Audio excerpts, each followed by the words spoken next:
Welcome back to Behind the Lash with Tammy. And if you're new here, I'm really glad you're listening.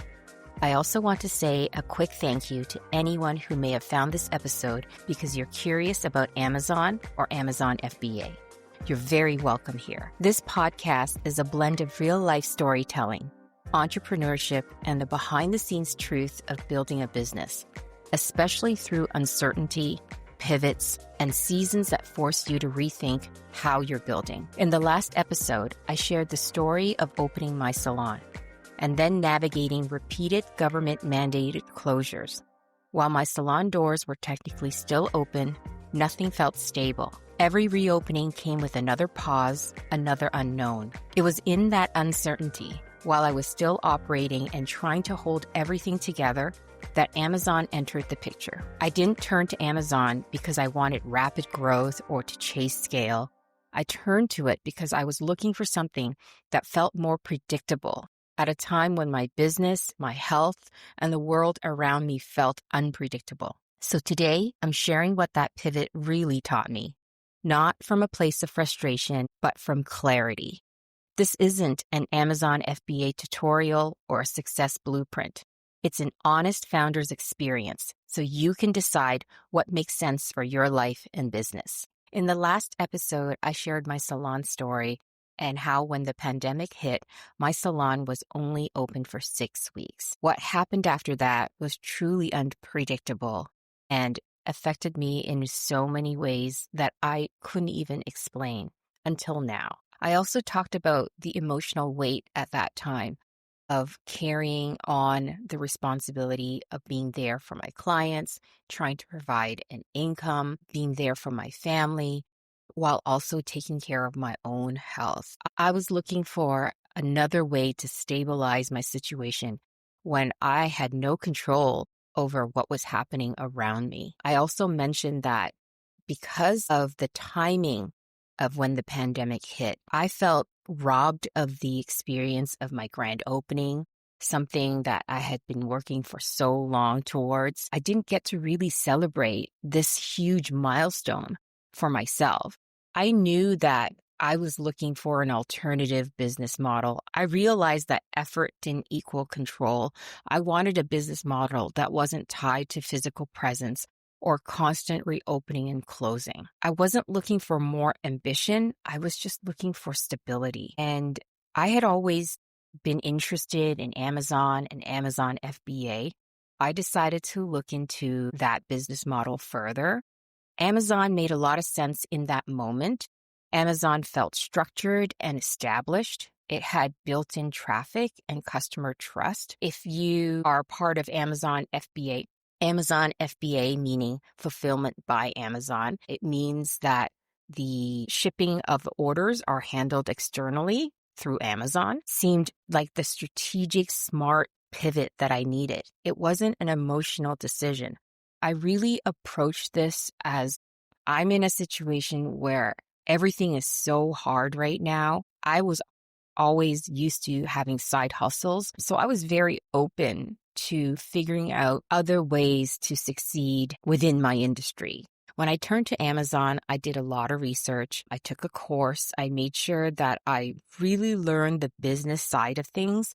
And it made a lot of sense to be able to reach a wider customer base. The idea of Amazon is that as a business owner, I would ship all of my products into the Amazon warehouses, and then Amazon would then distribute to all the different warehouses throughout the country or wherever they felt it was appropriate to send your products to. At the time, it just seemed like the right answer because it helped me reach a wider customer base. I was having customers all the way from one end of Canada to the other end of Canada. Amazon's reach truly helped establish my business even further. I decided, since I felt like I didn't have the proper grand opening and celebration that my salon opening deserved, I wanted to have a redo, a reset. And so as part of my big marketing campaign, we decided to rebrand the business. That started with rebranding the website, the logo, My logo is a trademarked logo for my business. And we decided that we were going to launch in November of 2022. That's 3 years ago. We would launch the new website with the new rebrand and then also launch the Amazon store just in time for Black Friday. We worked for months on this campaign and really it was so beautiful, so successful. I threw a grand opening party at Pro Beauty Suites. My family and just close friends were there, but it really honored all the hard work that I put into opening my commercial space. I felt really happy at the time. It was such a wonderful memory for me. Once my Amazon store was up and running and I was able to reach so many customers and see the sales coming in every single day, Amazon would fulfill it. It really was going very, very well for the next 2 to 3 years. The wonderful thing about Amazon FBA is, yes, of course, it is work. You do have to work on shipping all of your products into the warehouses. But really, after that, once you've set up your store and set up all of your product listings, Amazon pretty much takes over at that point, and it's a little bit more hands-off for you, which, again, sounds really, really good. That was one of the reasons why it attracted me to the Amazon FBA business model. It wasn't until the spring of this year, around May of 2025, that some issues started to pop up. I started to receive inquiries from customers questioning the quality of the adhesives. At first it started with just one email of somebody reaching out to me and saying, "Hey, Tammy, I bought your glue and I've bought it like 10 times before for the last 10 months and never had an issue. But the last order, the glue wouldn't come out." I said, okay, that was a one-off. I 100% stand behind the quality of my product. So of course I replaced that adhesive for her at no charge to her. Of course, I'll always do the right thing for my customers. I looked at that as just maybe a one-off. Perhaps something happened in the warehouse. It didn't really set off any alarm bells. But then I got a second email and then a third email, and it was generally the same thing. It was either the adhesive had gone bad, and if you know adhesives, you know that if it comes out stringy or if it's stuck in the bottle and you can't even squeeze it out, that means that adhesive is compromised. Now, anyone who knows me knows that I stand behind the highest quality adhesives. It's not just about selling a product. It's your integrity, it's your values, it's what you stand for. And that is the spine of my business. I would never sell a product that was subpar. That's just not aligned with who I am. That situation would never happen under my watch. The adhesives that I sell, once it leaves my hands on the way to you, I will 100% stand behind that product. I know that it was shipped out to you fresh. That's why we manufacture in small batches, because I am always selling you fresh glue. I will never sell expired glue or close to expiration glue. Again, that's just not aligned with who I am. When this started happening, the issues with quality, that really was the wake-up call. Now we're not talking about red flags. We're talking about, oh my gosh, this is going to create distrust with my brand. And I know that I would never sell glue that was compromised. That's when I had to take control, and I started to investigate with Amazon to see what was going on. Unfortunately, customer service with Amazon isn't exactly the best. It's very difficult to get things resolved sometimes. You really do have to pick up the phone to call, to inquire, make a case. I started to investigate to see, how are they storing my adhesives? Are they selling the old ones first and putting the newer ones in the back? Are they honoring the expiration date that I've entered when I'm shipping in my glues? That first wake-up call was about the quality of the glue, which of course I definitely replaced anything that was not I definitely was seeing that was not of good quality, but there were other issues with Amazon at this point too. I noticed that even though my sales were steady for the last 2, 3 years, the fees were quietly adding up and shrinking my margins. There was also pressure to have inventory all the time. Managing that pressure was a lot because now I am managing it across a bigger scale. I had to have enough inventory to supply to all the Amazon warehouses in Canada. I always had to ensure that the timing of my cash flow was able to support that business scale. That was something I wasn't prepared for. I realized that predictability isn't the same as control. I really thought that Amazon entering the picture would mean that it would take off some of the stress of what I was dealing with my business. The stress didn't disappear. It just changed shape. What really bothered me was not knowing who my customers were. There was no direct communication. Amazon doesn't allow us to contact customers except for customer service reasons or about their order, but I can't reach out to customers on my own except through their email communication within Amazon's back office.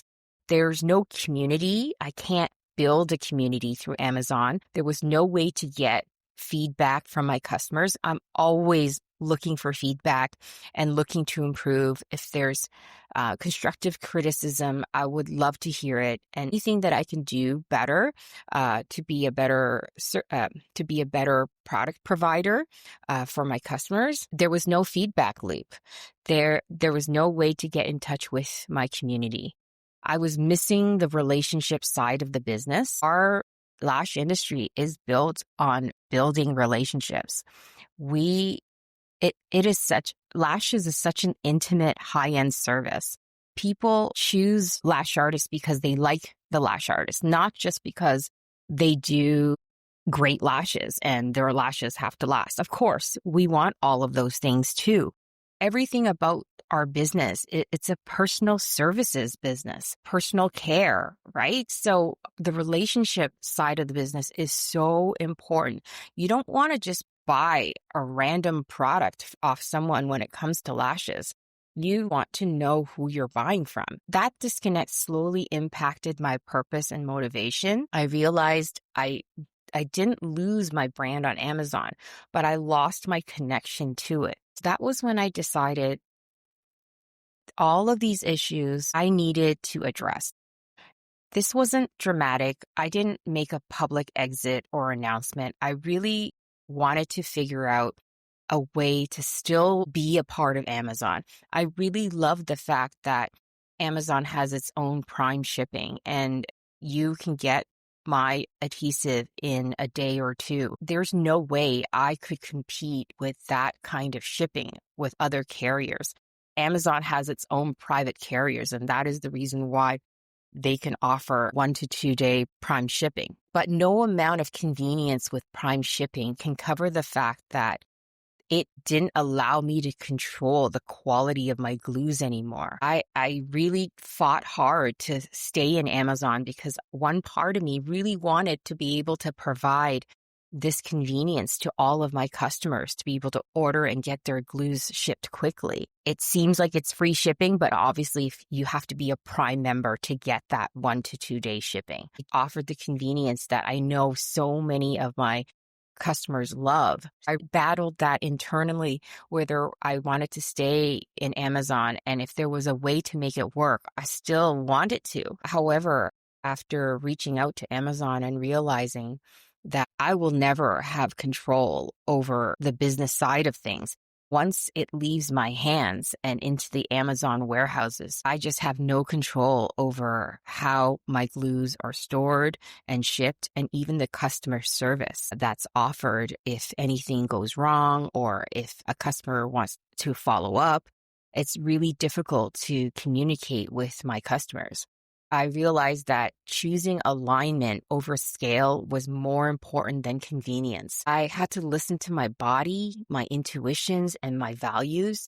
Everything was telling me, Tammy, you have to do things your way and in the way that only you know how. As great as Amazon was, I needed to bring my customer base back and align my business with what I stand for. I was choosing to rebuild and to do it sustainably. I knew that the Amazon business model wasn't serving me anymore. And I'm very, very grateful for my 3-year experience there. Amazon is a platform, but it's not ownership.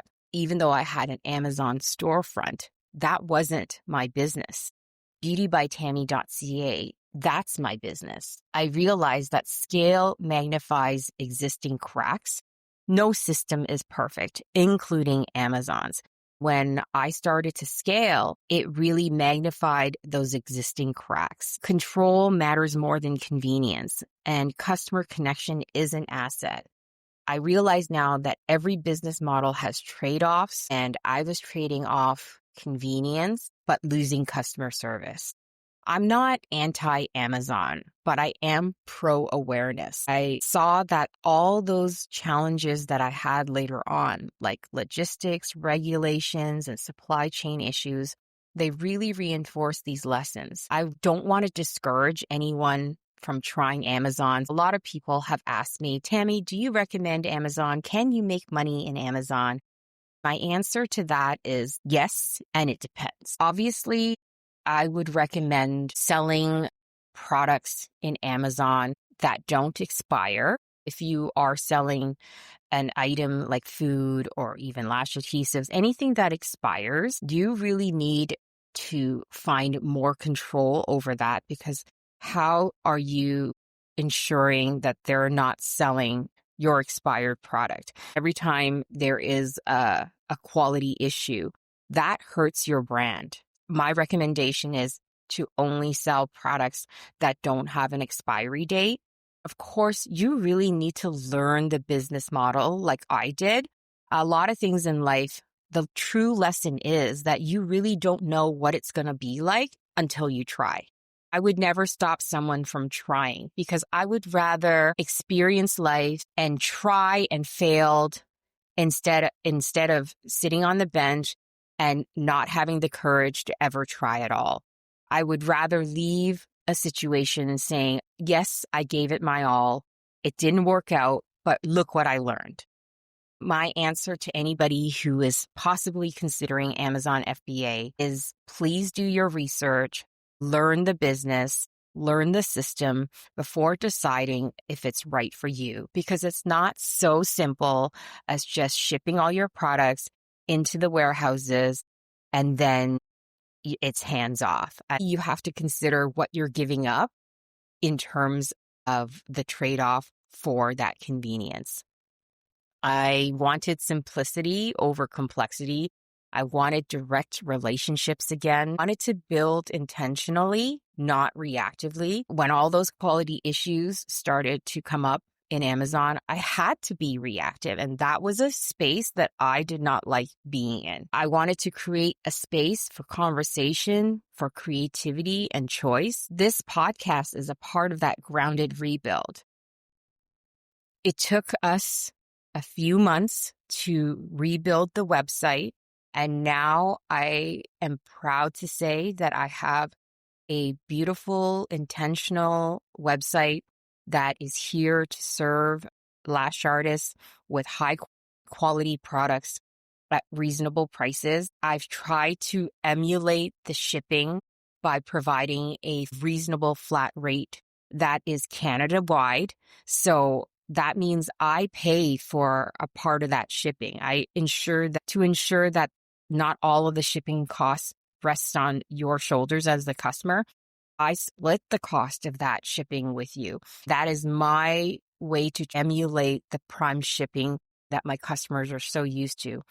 I know that there's a lot of customers that are disappointed that I'm no longer in Amazon. Many of you have reached out to me asking if I could go back. I would love to, but for all the reasons I just discussed in this podcast, I know that this is the better direction for all of us. It allows me to serve you better when I'm back at my home base. If you're in a season where you're questioning your business, your direction, or even what success really means, I hope this episode reminded you that clarity doesn't always come from pushing harder. Sometimes it comes from paying attention. Pivots don't mean you failed. Often they mean you're evolving. If this episode resonated with you, please follow the show, leave a review, or share it with someone who might need to hear this perspective right now. And if you'd like to stay connected beyond the podcast, you can join my Behind the Lash newsletter or explore my work at beautybytammy.ca. In the next episode, I'm sharing the story behind passion and vision, why I created them, what I stood firm on, and how those standards became the foundation of the business I chose to rebuild. Thank you for being here. I'll talk to you next time. This episode reflects my personal experience and perspective. It's not business or financial advice. Every journey is different. Take what resonates and leave the rest.